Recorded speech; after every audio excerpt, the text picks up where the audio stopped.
Bismillahirrahmanirrahim. Assalamualaikum warahmatullahi wabarakatuh. Innal hamdalillah nahmaduhu wa nasta'inuhu wa nastaghfiruh wa nastahdihi wa na'udzu billahi min shururi anfusina wa sayyiati a'malina. May yahdihillahu fala mudilla lahu wa may yudlil fala hadiyalah. Asyhadu an la ilaha illallah wahdahu la syarika lahu wa asyhadu anna Muhammadan abduhu wa rasuluhu alladzi la nabiyya ba'dah. Allahumma shalli wa sallim ala hadzal nabiyil karim Muhammadin wa ala alihi wa sahbihi ajma'in. Qalu subhanaka la ilma lana illa ma 'allamtana innaka antal alimul hakim. Allahumma inna nas'aluka khaira hadzal yawm fathahu wa nasrahu wa nurahu wa barakatahu wa hudahu wa na'udzu bika min syarri ma fihi wa syarri ma ba'dahu. Asbahna ala fitratil Islam wa ala kalimatul ikhlas wa ala dini nabiyyina Muhammadin sallallahu alaihi wasallam wa ala millati abina Ibrahim hanifan muslima wa ma kana minal musyrikin. Ma'asyiral muslimin wal muslimat, bapak-bapak, ibu-ibu, jamaah salat subuh Masjid Al-Bilal rahimani wa rahimakumullah. Pertama, kita bersyukur kepada Allah atas segala nikmat, segala karunia yang Allah berikan kepada kita semuanya, sehingga di kesempatan pagi hari ini kita kembali bisa laksanakan kewajiban kita melaksanakan sholat subuh dengan berjamaah. Mudah-mudahan sholat subuh kita, jamaah kita, dan seluruh ibadah amal soleh kita diterima oleh Allah Subhanahu wa Ta'ala. Salawat dan salam semoga senantiasa terlimpahkan kepada uswah hasanah kita Rasulullah Sallallahu Alaihi Wasallam beserta para keluarganya, para sahabatnya, dan orang-orang yang senantiasa mengikuti sunnah-sunnahnya. Jemaah sekalian, seyogyanya di kesempatan pagi hari ini bukan jadwal saya, tapi saya diamanai untuk menggantikan karena qadarullah. Ustadz yang mestinya harus mengisi tiba-tiba berhalangan, jadi diamanahkan untuk menggantikan ya. Temanya apa Pak? Ya, sesuai dengan jadwalnya, yaitu tema seputar fikih Islam ya. Jemaah sekalian, dan karena mungkin tema-tema fikih seputar ibadah kalau nggak salah sudah pernah dibahas, pada kesempatan pagi hari ini kita akan mengambil bab tentang salah satu tema di kitab ini, yaitu Kitabuz Zawaj ya, seputar pernikahan. Mungkin ada yang belum nikah, mudah-mudahan termotivasi untuk menikah. Yang mungkin saya kan udah menikah waktu sudah tua, mungkin baik untuk mungkin cucunya ataupun anaknya yang sudah waktunya menikah begitu. Jadi tema ini dibahas ya untuk murojaah, untuk pendalaman, untuk memahami kembali seputar tema ini ya. Baik jamaah sekalian, rahimani wa rahimakumullah. Pertama, di dalam kitab ini saya ambilkan dari kitab Shahih Fiqh Sunnah ya, sesuai dengan panduan dalam pelajaran fikih di masjid ini, yaitu pakai kitab Shahih Fiqh Sunnah. Nah, di bab awal atau dalam pembahasan awal dibahas tentang at-targhibu fi zawaji wal hathu alaihi. Jadi bab tentang anjuran dan motivasi untuk menikah. Diawali dengan menghadirkan beberapa ayat dan juga beberapa hadis, termasuk perkataan sahabat. Pertama kita akan bahas terlebih dahulu beberapa ayat seputar pernikahan. Yang dihadirkan pertama di sini adalah firman Allah Subhanahu wa taala dalam surah Ar-Ra'd ayat 38. A'udzubillahi minasyaitonir rajim. Walaqad arsalna rusulan min qablika wa ja'alna lahum azwajan wa dzurriyyah.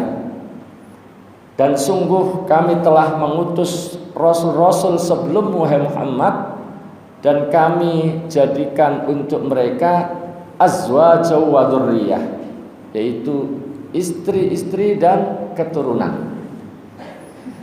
Kalau kita buka tafsir seputar ayat ini, kita akan mendapati bahwa ayat ini adalah sebagai bentuk bantahan terhadap orang-orang yang mencela Nabi Muhammad SAW, berusaha menyudutkan Nabi Muhammad SAW, yang intinya mereka mengingkari kenabian dan kerasulan beliau. Mereka katakan bahwa kalau Muhammad itu betul-betul Rasul, pasti dia zuhud, pasti dia tidak nikah, ya, tidak urusannya itu tentang perempuan. Karena kita ketahui Nabi kan punya istri, punya sekian istri, dan ini jadikan titik untuk menyerang Nabi Muhammad SAW, untuk meragukan kenabian dan kerasulan Nabi Muhammad SAW dengan mengatakan kalau dia Rasul, kalau dia Nabi, pasti nggak ngurusi perempuan dong. Gitu, dikiranya begitu. Mereka punya pikiran begitu, ya, untuk mempermalukan, untuk mempengaruhi orang-orang yang hatinya, jiwanya lemah, agar ragu terhadap Islam, ragu terhadap Nabi Muhammad SAW. Maka Allah turunkan ayat ini untuk sebagai rod, sebagai bantahan, sebagai penjelasan bahwa sebelum kamu sudah ada rasul-rasul yang kami utus, sudah ada rasul-rasul yang pernah diutus oleh Allah Subhanahu wa taala, dan jumlahnya tidak sedikit, Pak, ya. Kalau nabi itu jumlahnya berapa? Berapa? 100, saya pernah baca 120-an ribu, ya. 120-an, 124 ribu kalau salah, ya. Kalau nabi, kalau rasul itu 300-an, 300 sekian. Nah, jadi dari sekian rasul-rasul yang kami utus sebelum Muhammad, kami jadikan untuk mereka istri dan keturunan. Artinya masalah nikah itu bukan ajaran Muhammad saja, tapi semua nabi, semua rasul itu yang nikah. Mereka juga punya anak. Nah, ini untuk membela Nabi Muhammad SAW ketika diserang dari sisi ini.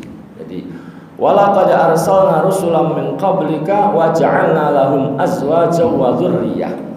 Dan kami utus rasul-rasul sebelum Muhammad, dan kami jadikan untuk mereka azwajan wa dzurriyyah, ya, istri-istri dan keturunan. Jadi semua rasul itu ya secara umum ya nikah, punya istri dan punya anak. Termasuk mungkin nabi-nabi yang mereka jadikan sebagai contoh bahwa tidak nikah, gitu. Jamaah sekalian rahimakumullah. Kedua yang dihadirkan oleh mu'alif kitab ini adalah surah An-Nur ayat 32. A'udzubillahi minasyaitonir rajim wa ankihul ayama minkum was-solihina min ibadikum wa imaikum. Wa ankihul ayama, wa ankihu, dan nikahkanlah al-ayama.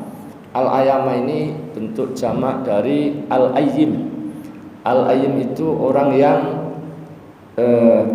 belum punya pasangan atau tidak punya pasangan, dan ini bisa laki bisa perempuan, ya. Laki ya ayyim, perempuan juga ayyim. Artinya orang yang tidak atau belum punya pasangan, belum punya istri atau suami, namanya ayyim. Jamaknya al-ayama. Al-ayama ya. Jadi nikahkanlah orang-orang yang belum punya istri atau suami di antara kalian ya. Was-salihina min ibadikum wa imaikum, dan orang-orang soleh di antara hamba sahaya kalian. Jadi diperintahkan orang yang belum punya suami atau punya istri itu disuruh untuk dinikahkan, Bahkan di lanjutan ayat itu, iyakunu fuqara ayughnihimullahu min fadlih. Ya, iyakunu fuqara, jika mereka yang belum nikah, belum punya istri, belum punya suami tadi itu fuqara, dalam keadaan fuqara, ya, yughnihimullahu min fadlih, Allah akan memberikan kecukupan kepada mereka min fadli, dari karunia-Nya. Wallahu wasi'un alim, dan Allah itu adalah maha luas rahmatnya dan maha mengetahui. Jadi ini bisyarah ya, kabar gembira, motivasi untuk kadang-kadang di antara kita yang mungkin merasa, wah saya gimana nanti mencukupi keluarga saya kalau saya masih dalam keadaan fuqara, belum punya modal, belum punya kerjaan yang tetap dan seterusnya. Maka ini janji dari Allah Subhanahu wa taala, iyakunu fuqara yughnihimullahu min fadlih. Maka Allah akan memberikan kemampuan. Ya terserah Allah. Allah sangat mudah untuk memberikan jalan kepada hamba-hambanya yang dikehendakinya. Bahkan jamaah sekalian, kalau kita buka di dalam kaitannya dengan tafsir ini, berkata Imam Qurtubi, wa hadza wa'dun bil ghina lil mutazawwijin talaban liridallah. Ini adalah janji dari Allah untuk diberikan ghina, diberikan kecukupan, kekayaan bagi orang yang mutazawwijin, bagi orang yang menikah, yang berkeluarga, talaban liridallah, karena mengharap ridha Allah. Jadi memang harus diluruskan, mengharap ridha Allah SWT. Maka janji ini akan Allah tepati ya. Jadi wa'tisaman min ma'asi, dan dalam rangka menjaga diri dari maksiat, dari zina, dari hal-hal yang mengarah kepada perzinaan ya. Ini kata Al-Qurtubi ya, ketika menjelaskan ayat ini. Berkata Ibnu Mas'ud, sahabat Ibnu Mas'ud berkata, iltamisul ghina fin nikah. Carilah ghina, dapatkan kekayaan, kecukupan itu adalah fin nikah, dalam pernikahan. Jadi mancingnya kekayaan itu adalah dengan apa, Pak? Dengan nikah. Ini bagi pemuda-pemuda yang masih ragu-ragu, ini motivasi ya. Bagi orang tua yang mungkin kadang-kadang ada ya Pak ya, anaknya sudah pengen nikah terus ditahan-tahan. Kamu ini belum kerja, kamu ini kerjanya masih kontrak, kamu ini juga baru kerja, belum bahagiain orang tua. Kadang-kadang ditahan-tahan begitu. Padahal seperti itu tidak boleh dijadikan sebagai penghalang untuk nikah kalau sudah waktunya. Kan bahagiakan orang tua tidak harus dengan menunda nikah ya.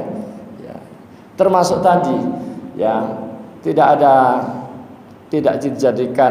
bisa dijadikan alasan pula hanya karena misalnya masih kerja kontrak atau masih dalam mencari kerja terus kemudian menunda hanya gara-gara ini. Karena kalau nunggu sampai kapan kita kan nggak tahu. Jadi yang jelas kata Ibnu Mas'ud, iltamisul ghina fin nikah. Carilah ghina, kekayaan, kecukupan dengan dalam nikah. Dan beliau membacakan ayat ini.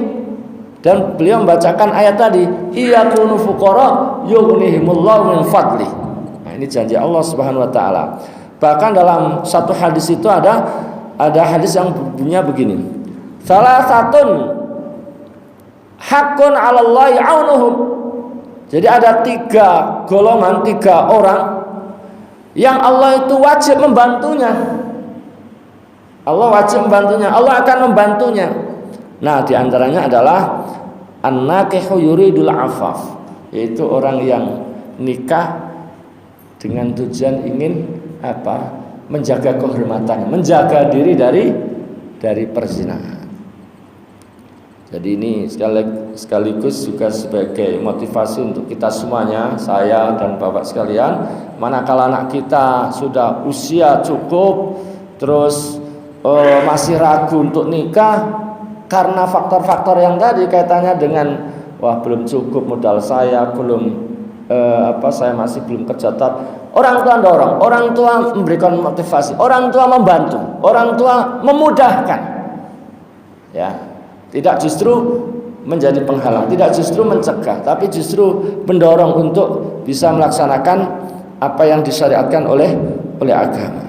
Jadi ada 3 orang yang akan ditolong oleh Allah. Di antara adalah orang yang nikah dengan tujuan menjaga kehormatannya, untuk agar terjaga dari perbuatan-perbuatan yang dilarang oleh Allah Subhanahu wa taala seperti zina dan penyimpangan seksual yang lainnya.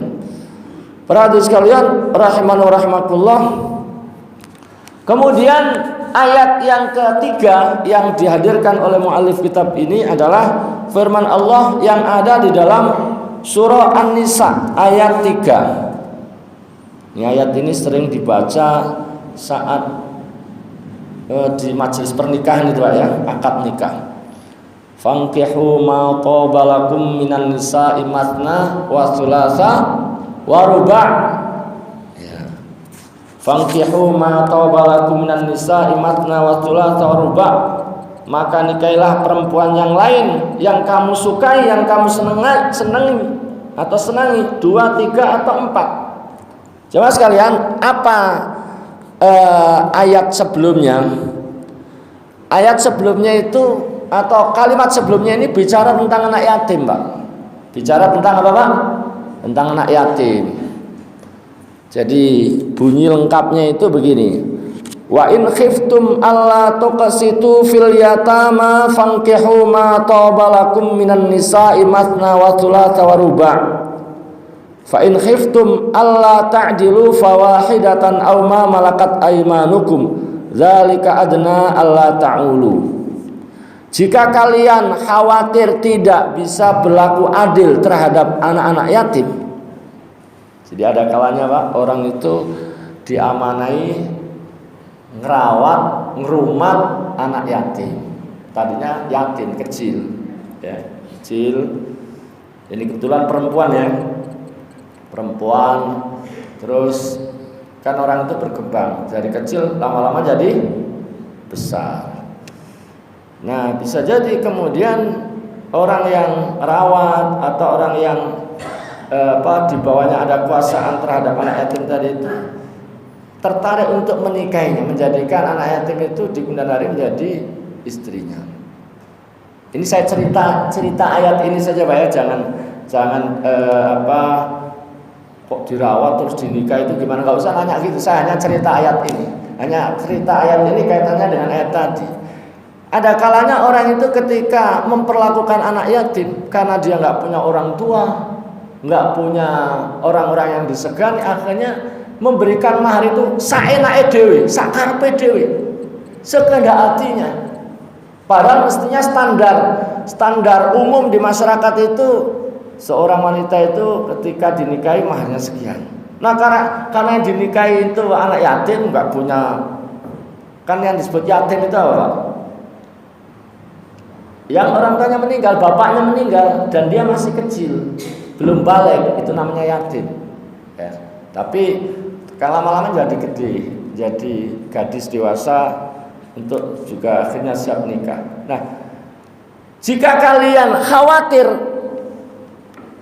ya tidak bisa berlaku adil terhadap anak yatim termasuk dalam mahar tadi, ya memberikan mahar sekenanya, semaunya sendiri, ya tidak seperti umumnya orang begitu, maka nikah saja dengan wanita yang lain. Kan masih banyak wanita-wanita yang lain yang bisa dinikahi. Mau 2, 3, 4, kayak gitu. Konteksnya itu begitu, Pak. Ya, jadi jangan kemudian nikah anak yatim terus kemudian maharnya terserah. Jadi nikah saja dengan yang lain, ya, yang kalian sukai, ya. Baik matna wa thulatha wa ruba'. Dan ini sekaligus juga menjelaskan kepada kita bahwa bagi orang yang memiliki kemampuan dan bisa berlaku adil, ya dibolehkan seperti dalam ayat tersebut, matna atau thulatha tadi, matna wa thulatha wa ruba', sampai maksimal 4. Bagi yang mampu, yang sanggup berlaku adil. Bagi yang tidak mampu, ya 1 saja. Ini kayaknya wajah-wajah 1 semua, ya. 1 semua ini wajah penakut, ya. Penakut tidak mampu berlaku adil maksudnya, ya. Termasuk yang bicara juga ini 1. Jadi ini wajah-wajah penakut, bukan penakut apa? Penakut, khawatir, ya. Wajah-wajah khawatir tidak berlaku adil. Jadi daripada tidak bisa berlaku adil, ya 1 saja, begitu, Pak. Jadi dalam wajah takut itu, ya bukan aib, ya, kalau takutnya karena itu, ya. Para hadirin sekalian rahimani wa rahmatullah. Ini ayat yang ketiga. Yang keempat adalah firman Allah di dalam surah Ar-Rum ayat 21. Ya. Wa min ayatihi an khalaqalakum min anfusikum azwajan litaskunu ilaiha wa ja'ala bainakum mawaddatan wa rahmah inna fi dzalika laayatil liqaumin yatafakkarun. Wa min ayatihi, dan di antara tanda-tanda kekuasaan Allah, ya, adalah Allah menjadikan untuk kalian, menciptakan untuk kalian pasangan-pasangan dari jenis kalian. Jadi di antara kudrah Allah, di antara tanda-tanda kebesaran dan kekuasaan Allah itu, Allah jadikan pasangan kita itu dari jenis kita. Kita manusia, maka pasangan kita juga dari jenis manusia, bukan dari jin, ya, atau dari hewan. Kata Ibnu Katsir, walau annahu ta'ala ja'alal inatha min jinsin akhar min jan aw hayawan, ya, lama hasala hadzal ikhtilaf bainahum wa bainal azwaj. Kata Ibnu Katsir, ya, seandainya Allah jadikan istri kita atau pasangan kita itu dari jenis yang lain, dari jin atau dari hewan, maka kecocokan, klop, bisa terus bahasa kita itu mawaddah warahmah itu nggak akan dapat karena jenisnya lain, ya. Orang itu akan mendapatkan kebahagiaan, kecocokan, ya, bahagia karena, ya, sejenis tadi. Pasangan kita itu dari jenis yang sama. Makanya kan nggak boleh orang itu nikah kawin dengan hewan, nggak boleh. Bahkan hukumannya sangat berat, ya, kalau ada orang melakukan penyimpangan seksual terkait dengan ini, itu hukumannya berat, ya. Termasuk hewannya juga dibunuh. Kalau tidak salah begitu, ya. Tidak boleh. Jadi salah satu di antara tanda kebesaran Allah Subhanahu wa taala, tanda kekuasaan Allah Subhanahu wa taala adalah menjadikan pasangan kita, ya, kalau suami berarti istri, kalau istri adalah suami, itu adalah dari jenis kalian, ya. Wa min ayatihi an khalaqalakum min anfusikum azwaja litaskunu ilaiha, agar kalian mendapatkan sakinah. Dalam terjemahan, agar kalian cenderung dan merasa tentram, ya, ilaiha, kepadanya, agar kalian dapatkan sakinah, ketentraman, ya, kebahagiaan. Dan ini menunjukkan bahwa sakinah itu yang hakiki, yang Islami itu didapatkan setelah nikah. Litaskunu ilaiha ay ila azwaj. Nah, jadi kalau dia merasa wah saya sakinah banget itu, tapi pacaran, nah ini sakinah syaitoniyah. Nah, ini bukan sakinah yang sesungguhnya yang rabbaniyah, tapi sakinah syaitoniyah. Wa ja'ala bainakum mawaddatan wa rahmah, dan Allah jadikan ya di antara kalian mawaddatan wa rahmah. Mawaddah itu diartikan mahabbah, ya, diartikan mahabbah. Jadi Allah jadikan di antara suami dan istri itu mahabbah, ya, kecintaan, ya. Mawaddah itu mahabbah, rahmah itu syafaqah, kasih sayang nih. Jadi kalau mawaddah itu biasanya dilatar belakang oleh hal-hal yang sifatnya ya orang itu membuat orang itu tertarik fisik dan seterusnya. Kalau rahmah itu di sini disebutkan syafaqah, kasihan, rasa kasihan. Jangan sampai pasangan kita itu mendapatkan sesuatu yang buruk yang menimpanya. Begitu dalam keterangan yang kita dapatkan dalam tafsir. Inna fi dzalika laayatil liqaumi yatafakkarun. Sesungguhnya pada yang demikian itu terdapat tanda-tanda kebesaran Allah bagi orang-orang bagi kalian atau bagi orang-orang yang mau berfikir, liqaumi yatafakkarun. Jemaah sekalian, ini 4 ayat yang dihadirkan oleh muallif kitab ini terkait dengan at-targhib fi zawaj, fi nikah. Berikutnya adalah hadis Nabi SAW. Ini terkait dengan kisah 3 orang yang datang kepada Nabi SAW ke rumah Nabi, bertanya kepada istri beliau ya tentang ibadahnya Nabi kalau di rumah kayak apa sih gitu ya. Karena kalau di masjid mereka udah tahu, kalau di luar rumah, di pasar, pokoknya kalau di luar rumah mereka sudah tahu. Nah, mereka coba tanya tentang kalau di rumah seperti apa.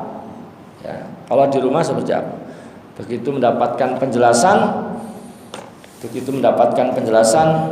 mereka seakan waktu itu menganggap sedikit.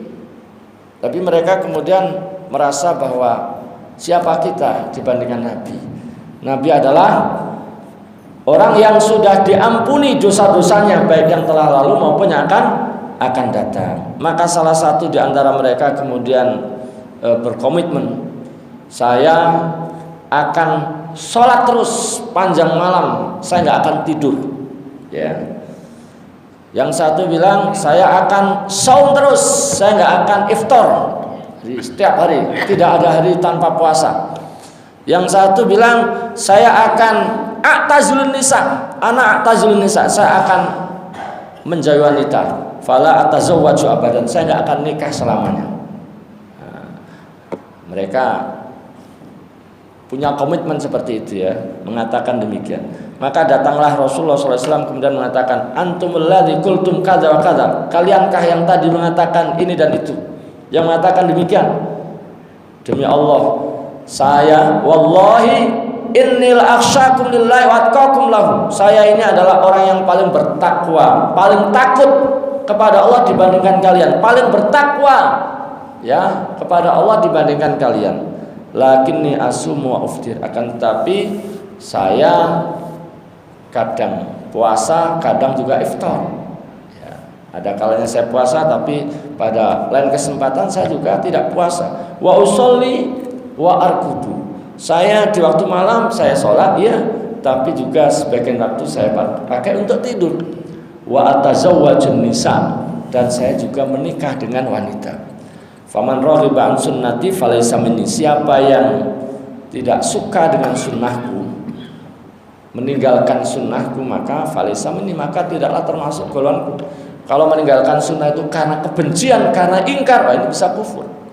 Tapi kalau meninggalkannya bukan karena itu, ya paling enggak dia tidak mengikuti manhajku, tidak mengikuti sunnahku. Jemaah sekalian rahimanu rahimakumullah, ini hadis yang pertama ya.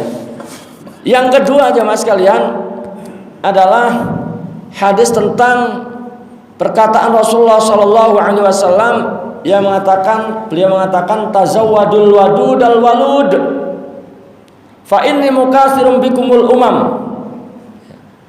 Nikahlah kalian dengan al wadud. Al wadud itu kalau dalam penjelasan kitab ini al wadud allati tuhibbu zaujaha, yaitu wanita yang mencintai suaminya, ya, atau terjemahnya yaitu yang penyayang, yang sayang sama suami, yang cinta sama suami. Al-waluda. Al-waluda. Al-waluda itu allati tuksiru wiladataha atau allati taksuru wiladatuha. Wanita yang apa? Yang banyak anak, yang subur, banyak keturunan. Ini ada ceritanya, Pak, ini. Ada ceritanya dalam riwayat itu disebutkan ja'a rajulun ila Nabi sallallahu alaihi wasallam. Ada seorang laki-laki datang pada Nabi sallallahu alaihi wasallam, faqala inni asabtu imra'atan dzata hasabin wa jamalin. Ya Rasulullah, saya senang sama seorang wanita yang nasabnya tinggi, ya, darah biru lah begitu ya, atau nasabnya bagus, keturunan baik-baik, orang baik-baik dan cantik, ya. Wa innaha la talidu, sayang dia ini enggak punya keturunan, enggak bisa punya anak.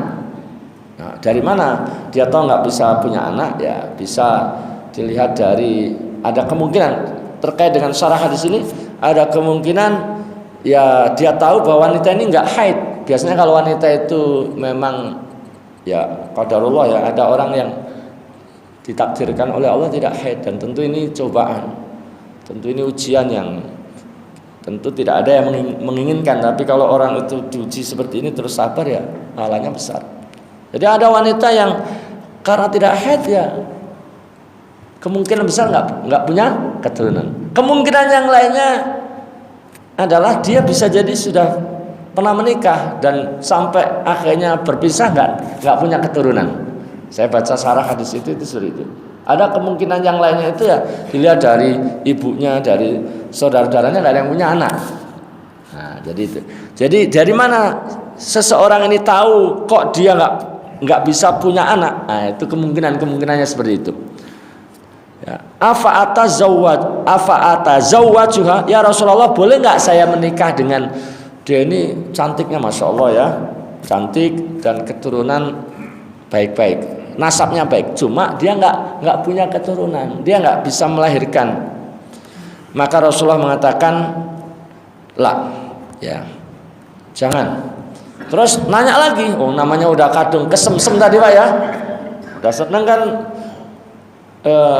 masih ingin nanya terus, ingin dapat jawaban iya gitu. Jawaban yang pertama tidak, tanya lagi jawabannya tetap sama, tanya lagi ketiga kalinya tetap sama. Terus Nabi mengatakan tazawwadul wadudal walud fa inni mukatsirum bikumul umam, ya, nikahlah kalian, ya, termasuk pada kita semuanya, ya, pada kaum muslimin, nikahlah kalian dengan al-wadud, wanita yang penyayang, yang cinta sama suaminya, al-walud, yang subur, yang nanti bisa memberikan keturunan, ya.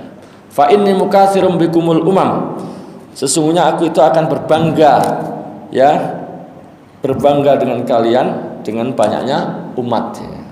Saya akan berbangga dengan banyaknya kalian, ya, dengan banyaknya umat, ya, dengan banyaknya kalian terhadap umat-umat sebelum atau umat-umat yang lalu, ya. Jadi Nabi itu nanti diantara kebanggaannya adalah banyaknya umat, ya, bangga-banggaan, ya, di hadapan nabi-nabi yang lain. Di dalam syarahnya, mufakhirun bi kasratikum al umamas sabiqah ala anbiya'iha, umat-umat sebelumnya atas nabinya pada hari kiamat. Jadi hadis ini memberikan targhib dalam menikah dengan apa? Dengan al-wadud al-walud tadi, ya.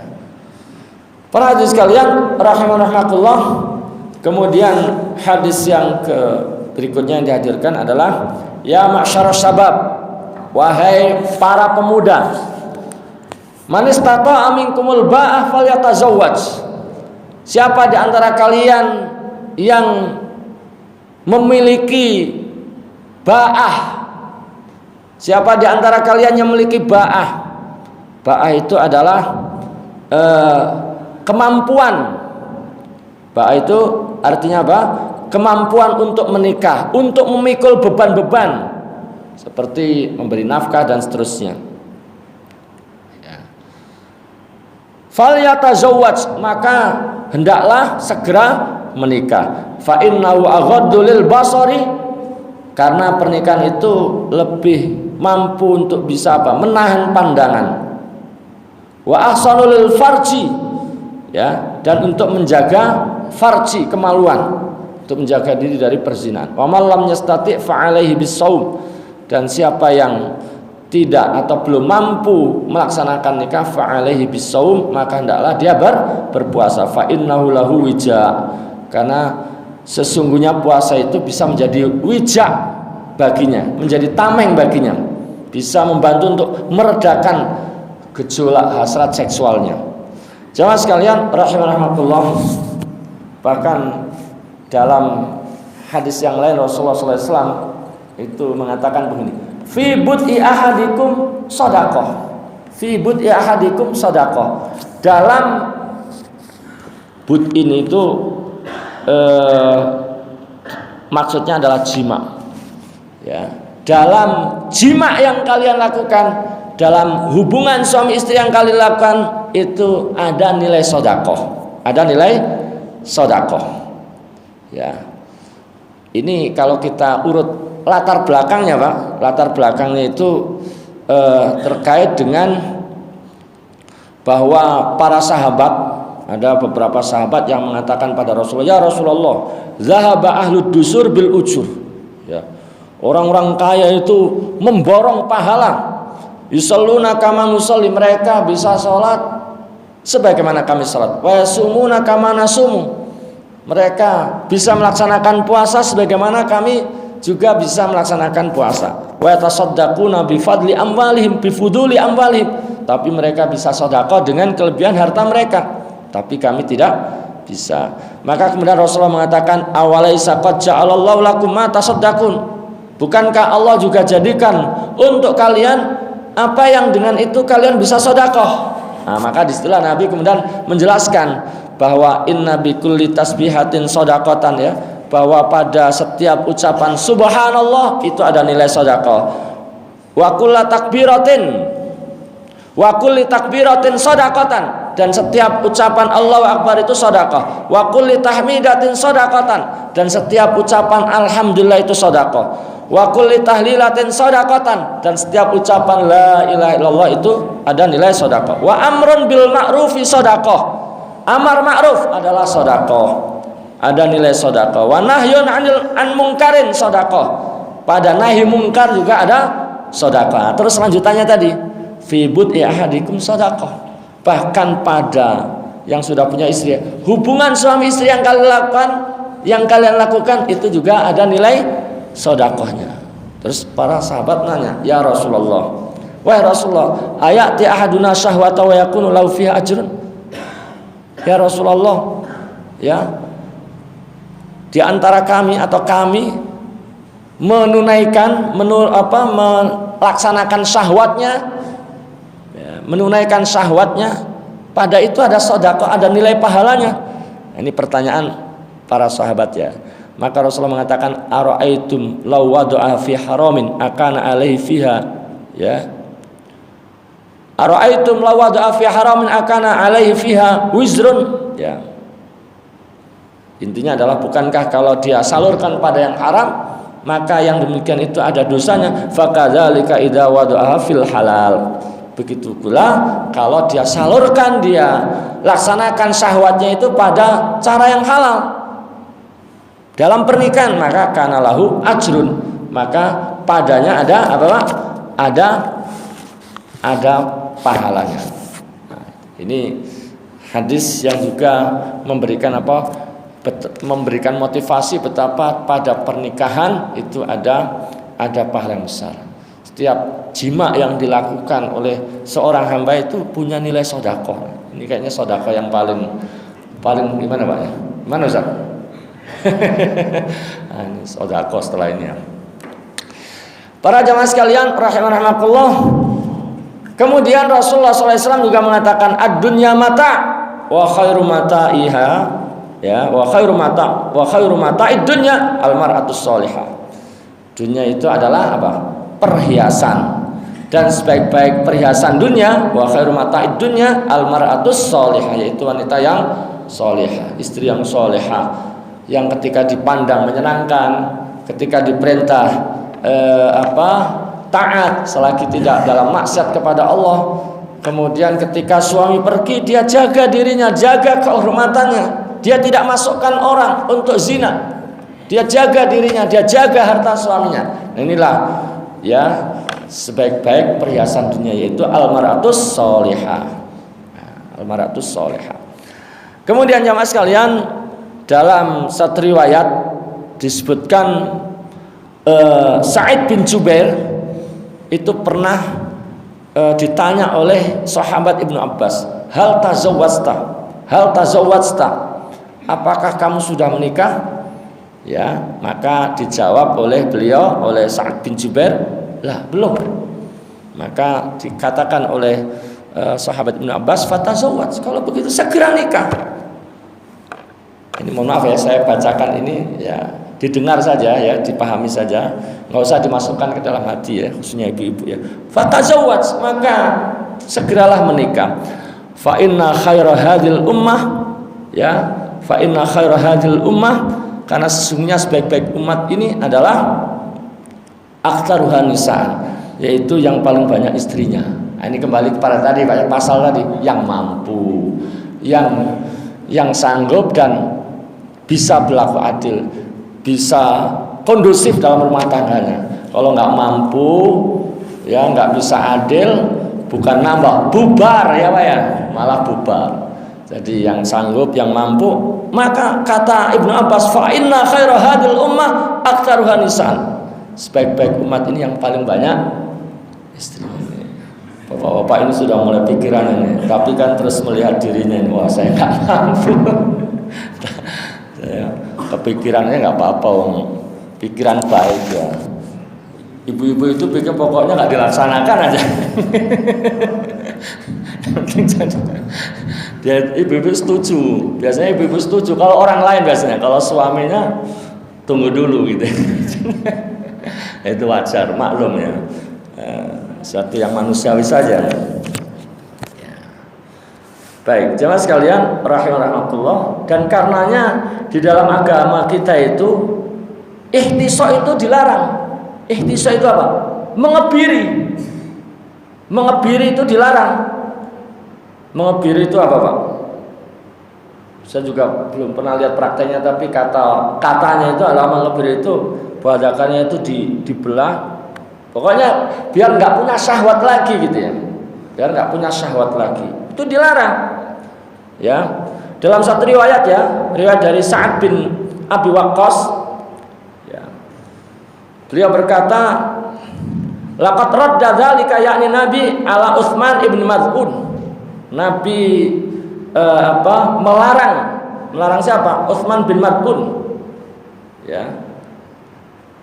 Melarang Utsman bin Maz'un untuk apa? Untuk membujang. Ya. Untuk membujang. Jadi dia membujang, oleh Nabi dilarang. Walau aja jalau tabattul, kalau seandainya ya Nabi itu mengizinkan untuk tabattul untuk terus membujang gitu ya, untuk membujang terus, maka lah tasaina, pasti kami sudah melakukan apa? Tindakan mengebiri. Ya, kalau memang membujang itu dibolehkan, maka pasti akan tindakan kami lakukan tindakan mengebiri diri begitu. Para hadirin sekalian rahimakumullah, jadi tabatul itu al-inqita' anil nisa' wa tarkin nikah, inqita' anil ibadah. Jadi tidak nikah, ya menjauhi perempuan, tidak nikah maksudnya, tapi tujuannya untuk ibadah. Itu namanya tabat. Itu aja dilarang, enggak diizinkan oleh Nabi. Kalau itu diizinkan mungkin ya orang akan banyak melakukan itu. Bahkan jemaah sekalian, di sini juga dihadirkan satu riwayat ya dari sahabat Abdullah bin Mas'ud, qala kunna naghzu ma'a Rasulullah sallallahu alaihi wasallam wa laysa lana syai'un. Ya. Kami pernah ghazwah bersama Nabi sallallahu alaihi wasallam dan kami tidak punya apa? Sesuatu, tidak memiliki apa-apa. Tidak memiliki apa-apa. Fakulna ala nastahsi, maka kami bertanya ya, kami berkata, tidakkah kita mengebiri saja? Kalau daripada nggak bisa nikah, sementara kan ghazwah dulu nggak ada ininya Pak ya, bisa bertahun-tahun, bisa dalam waktu yang nggak ada batasannya. Beda setelah zaman Umar ya, zaman Umar bin Khattab itu pengiriman pasukan itu terus ada sistem rolling, ya. Tapi sebelum itu kan kadang ya sampai selesai tugas. Nah, sementara orang punya syahwat, masih kuat-kuat kan punya syahwat, ya. Dan nggak ada istri juga, mungkin juga nggak punya sesuatu untuk buat nikah begitu. Maka tidakkah kita daripada begini mengebiri saja? Maka ternyata yang demikian itu dilarang oleh Nabi sallallahu alaihi wasallam. Tsumma rakhasana an nankihal mar'ah bitsawb. Kemudian Nabi memberikan rukhsah, memberikan keringanan kepada kami untuk menikahi wanita meskipun dengan mahar hanya sepotong kain, selembar kain, dengan mahar yang murah sekali. Ya. Dan ini nanti jamaah sekalian, ini termasuk dalil tentang nikah mut'ah. Jadi nikah mut'ah itu dulu boleh, Pak. Di awal-awal itu boleh nikah. Dibolehkan nikah apa? Mut'ah. Bahasa kita apa, Pak? Ya, kawin kontrak atau kawin dengan batas waktu tertentu saja. Nah, itu awalnya itu dibolehkan. Awal-awal itu pernah dibolehkan, tapi kemudian akhirnya dilarang untuk selama-lamanya. Jadi dalam pandangan kita atau mazhab yang kita ikuti bahwa nikah mut'ah itu asalnya dibolehkan, tapi terus oleh Rasulullah diharamkan untuk sampai hari kiamat. Ya, sama ini.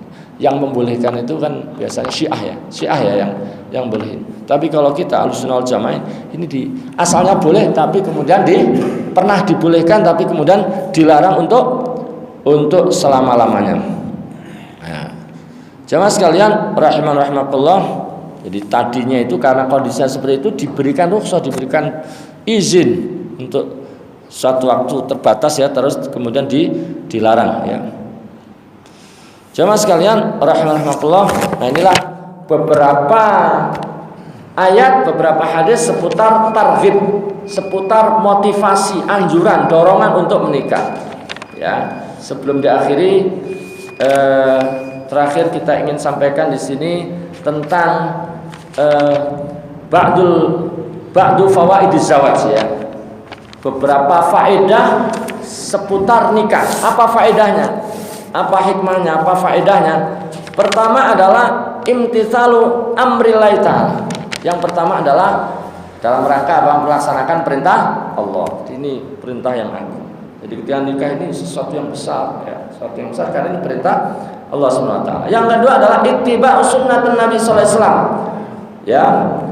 Wal ittida'u bihadil mursalin, dalam rangka ittiba kepada sunnah Nabi kita Nabi Muhammad SAW, dan juga mengikuti petunjuk nabi-nabi yang lainnya. Nabi semua rasul juga nikah.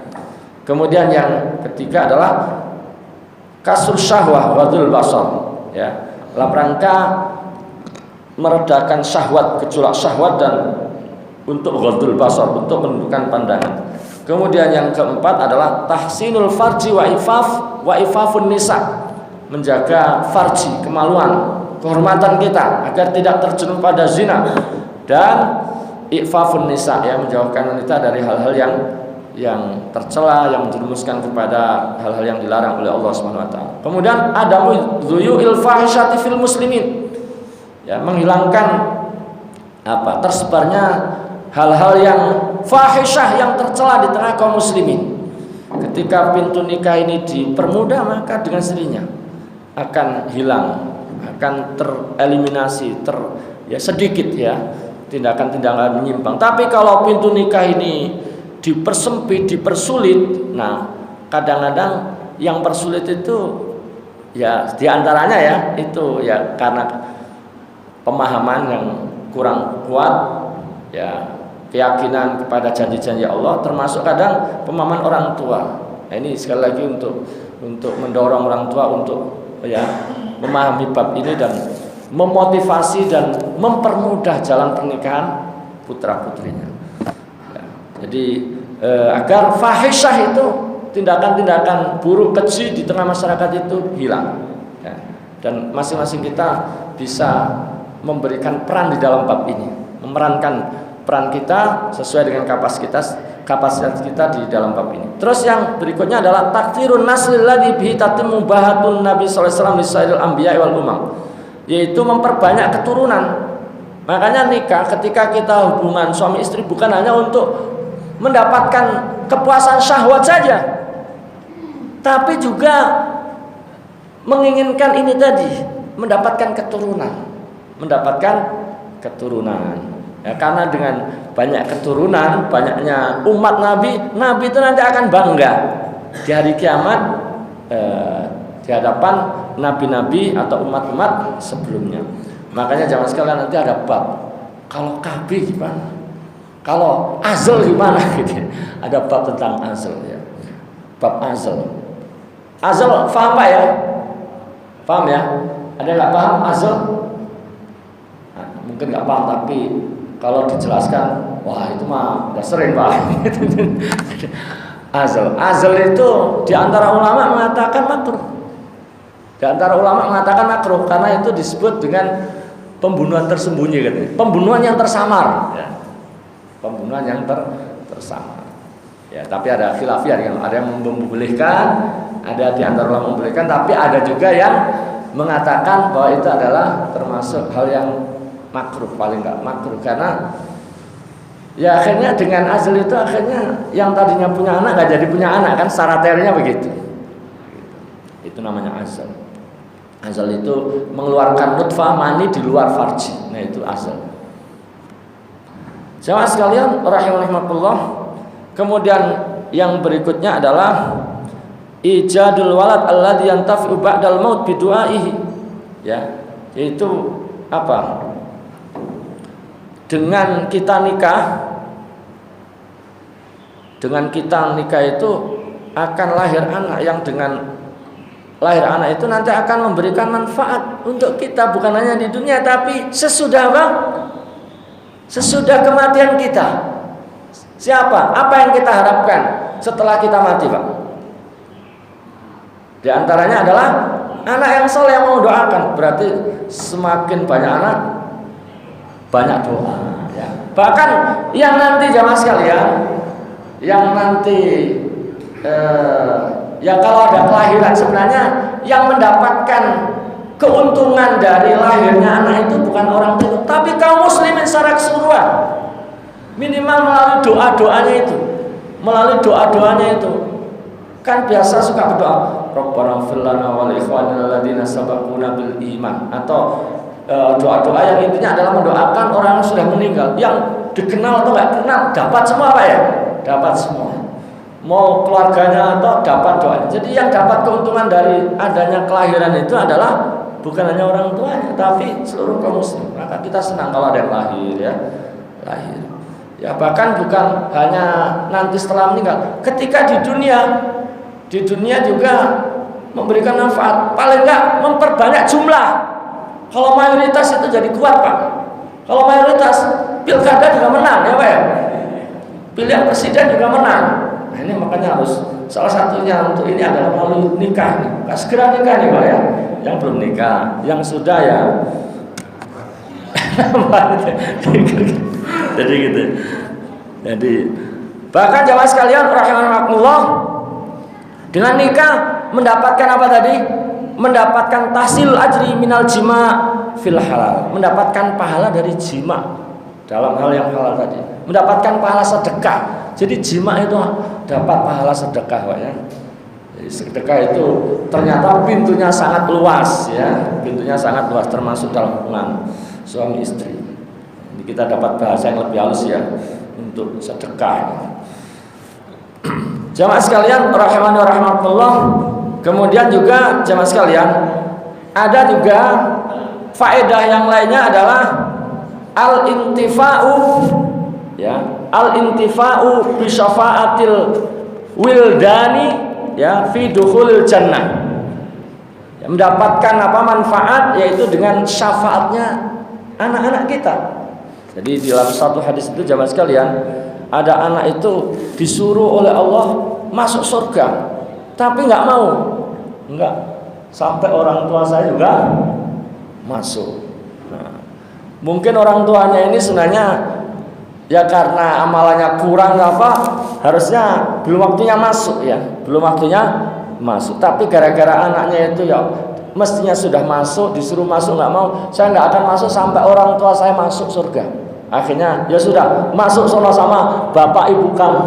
Nah, jadi jamaah sekalian ini semakin banyak anak kita nanti semakin banyak yang kita ini sebenarnya nggak cukup modal untuk masuk atau segera masuk, tapi gara-gara anak kita yang soleh-soleha ya, maka akhirnya mendapatkan kesempatan lebih cepat ya, lebih cepat masuk surga ya. Udkhulul jannata antum wa aba'ukum. Ya udah, masuklah kalian dan juga dengan bapak ibu kalian, bapak kalian masuk. Ya.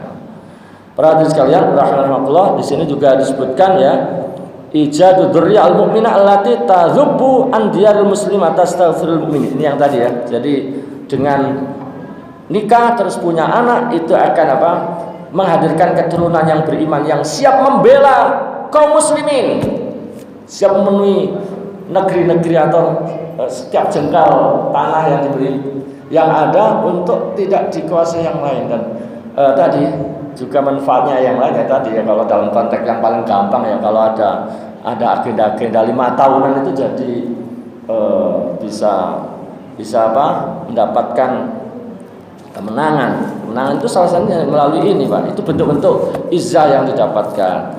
Terus termasuk doa dari orang-orang dari orang yang beriman ya. Jadi akan mendoakan orang-orang yang beriman ya dengan lahirnya keturunan-keturunan tadi. Di samping itu juga mendapatkan sakinah, mawaddah, warahmah, bahasa yang sering kita dengar.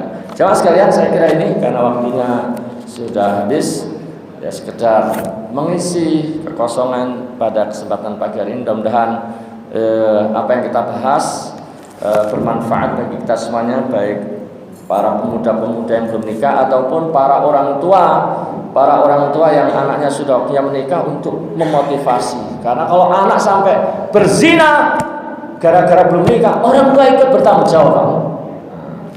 Mungkin nggak zina tapi terus pacaran atau terjerumus pada hal yang mendekatkan zina, orang tua ikut bertanggung jawab. Maka harus ini bukan hanya motivasi untuk yang muda tapi yang orang tua ya. Saya juga orang tua ya dari anak-anak ya, juga mungkin mbah kita mungkin sudah bahkan punya cucu, mendorong anaknya untuk, anakmu suruh nikah, jangan dibiarkan pergaulan yang bebas. Ini mudah-mudahan ini bermanfaat, jadi bermanfaat bagi kita semuanya Pak ya. Amin ya rabbal alamin. Subhanakallahumma bihamdika asyhadu an la ilaha illa anta astaghfiruka wa atubu ilaik. Assalamualaikum warahmatullahi wabarakatuh.